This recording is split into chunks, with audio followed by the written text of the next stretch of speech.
Welcome everyone, and thank you for tuning in. You are listening to The Account, bringing you today's news update for day 291 of the war in Ukraine.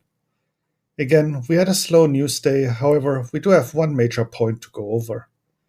Last night, a lot of Russian military bases have been going up in flames, causing widespread damage and casualties. We will discuss this first and after take our usual look at the situation inside Ukraine, the occupied territories, and the international developments. But as usual, we start with the main flashpoints along the front. Svatove. It seems Ukraine managed to establish fire control over parts of the P66 highway between Troitske and Svatove. Alexander Kovalenko, journalist of the Information Resistance Group, said, "Meanwhile, on the Troitske-Nizhnya Duvanka-Svatove highway, we established what could be called full fire control on a number of sections. The northern artery to Svatove is gradually cut, and not far off, physical control." Heavy battles continue for Novoselivske. Russia released this video showing their TOS-1A thermobaric system shelling Ukrainian-held ruins in Novoselivske.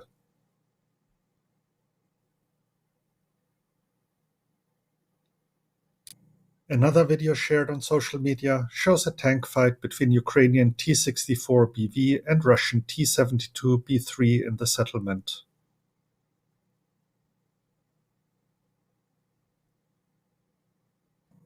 A satellite image shared by the Devmon Twitter account shows Novoselivske is completely destroyed, providing barely any cover for military operations.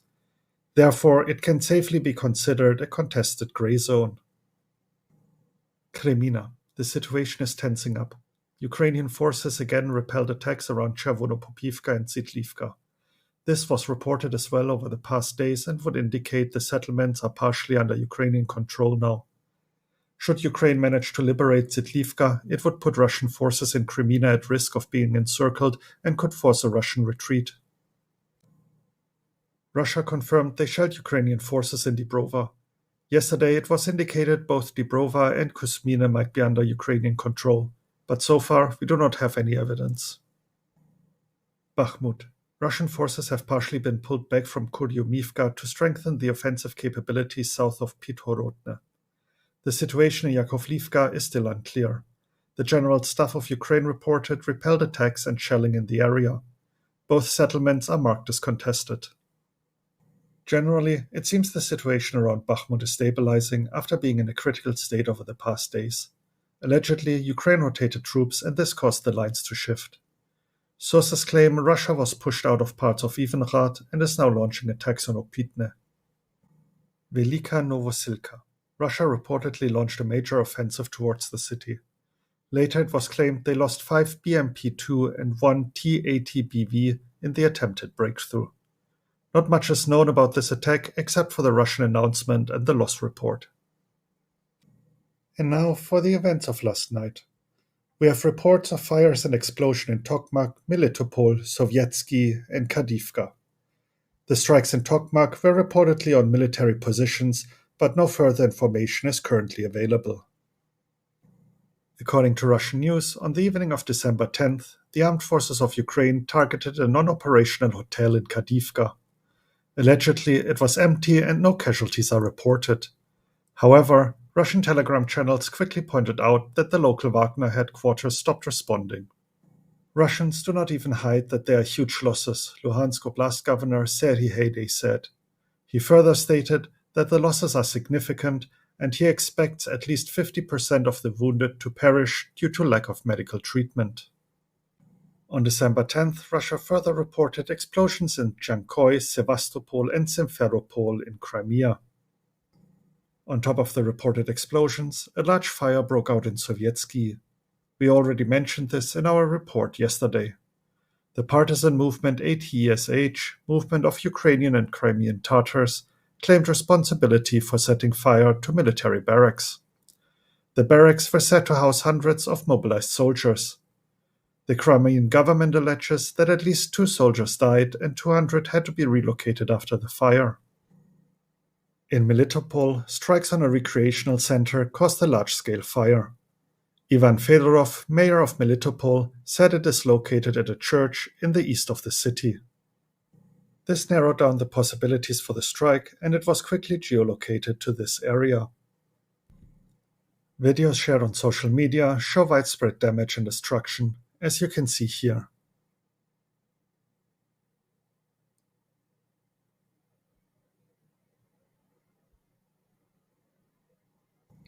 Locals reported the following. Preliminary estimates amount to about 200 occupiers killed. Wounded are immediately taken to Crimean hospitals, since local hospitals are overcrowded.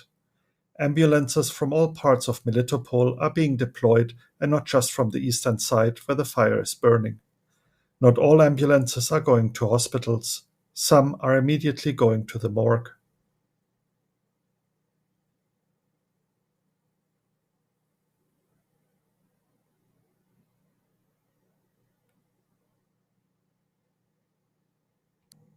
And now for the latest developments in Ukraine. Denis Shmyhal, Prime Minister of Ukraine, reported today that all thermal and hydroelectric power plants and up to 40% of high-voltage networks in Ukraine have been damaged in Russian missile attacks. In his statement, he emphasized citizens need to take into account that the country will spend the winter with significant restrictions on electricity consumption. The established priorities for electricity are: first, critical infrastructure and hospitals. Second, facilities vital for the war effort. Third, facilities providing goods of critical importance for the country. Fourth, the residential sector. During the night, up to 1.5 million people in Odesa Oblast were left without electricity due to the Russian attack earlier. Misquoting a message by the Department of Life Support Systems and Energy Efficiency of Odesa Regional State, Telegram channels started to provoke panic in the city by claiming there will be no power until spring. The message, however, mentioned the amount of time it would take to fully restore the system and not how long it would take to reconnect the power. Later in the afternoon, the governor of Odesa Oblast reported only 300,000 customers remain without power. Ukroboronprom is developing a new type of kamikaze drone that has the possibility to return. This was claimed by Oleg Boldyrev, head of Ukroboronprom's projects. The drone is described as being similar to the Iranian-made Shaheds, but includes a special feature.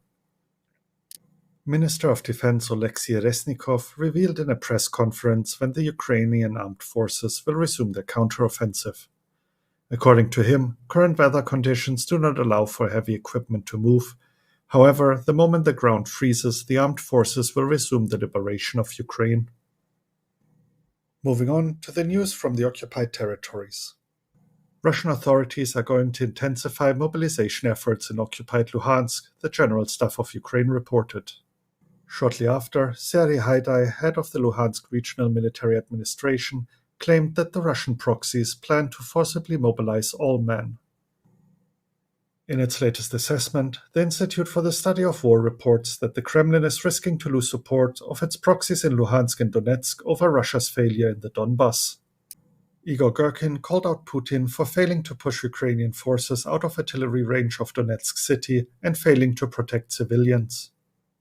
Russian military activity is increasing in Mariupol, said Petro Andriushchenko, an advisor to Mariupol's mayor. According to him, an unusual number of combat helicopters flew from the Zaporizhia region towards Azovstal steel plant. A second camp for mobilized soldiers was set up in Yalta, about 35 kilometers from Mariupol. 500 soldiers are being housed in the village of Komishuvate. A column of tanks were transferred to Nikolske. And finally, the international developments. Dmitry Medvedev, deputy chairman of Russia's Security Council, stated on Telegram, Russia is increasing the production of new powerful weapons. He did not state what type of weapons he was talking about, but that these new weapons of the Russian Federation are based on new principles. Oleksiy Makeyev, the ambassador of Ukraine to Germany, announced an increase in military aid from Germany. According to him, Germany will increase the supply of weapons and ammunition. And that wraps up the news. Now let's get to the intelligence update by the UK Ministry of Defense. On December 5, 2022, President Putin signed the law on Russia's federal budget. Draft budgets have stated over 9 trillion rubles, $143 billion, will be allocated across defense, security, and law enforcement in 2023. This is a significant increase compared to prior years and will represent over 30% of Russia's entire budget. The budget approved by Putin is slightly over-optimistic in its expectation of revenue and spending in 2023. Therefore, other parts of Russia's budget are likely to come under increasing pressure to support the costs of the war. And lastly, the evening report by the General Staff of Ukraine. In the Bakhmut and Avdiivka directions, the enemy continues to make attempts to break through the defense of our troops. Russian occupation leadership continues the forced passporting of the population of the temporarily occupied territory of Ukraine. These measures are ongoing in the Melitopol district of the Zaporizhia region. Ukrainian hryvnias are gradually withdrawn from the circulation of trade networks. The population is forced to switch to Russian rubles. The occupiers are also trying to financially encourage the local population to collaborate, providing cash assistance to pensioners in the amount of 10,000 rubles and charging a higher salary to loyal local residents who agree to work in the institutions of the so-called occupying power. And that's it for today's news report. If you're interested in reading up on certain topics, I included the links in the description. Thank you for tuning in and have a great day. You were listening to the account bringing you the news of day 291 of the war in Ukraine. Slava Ukraini!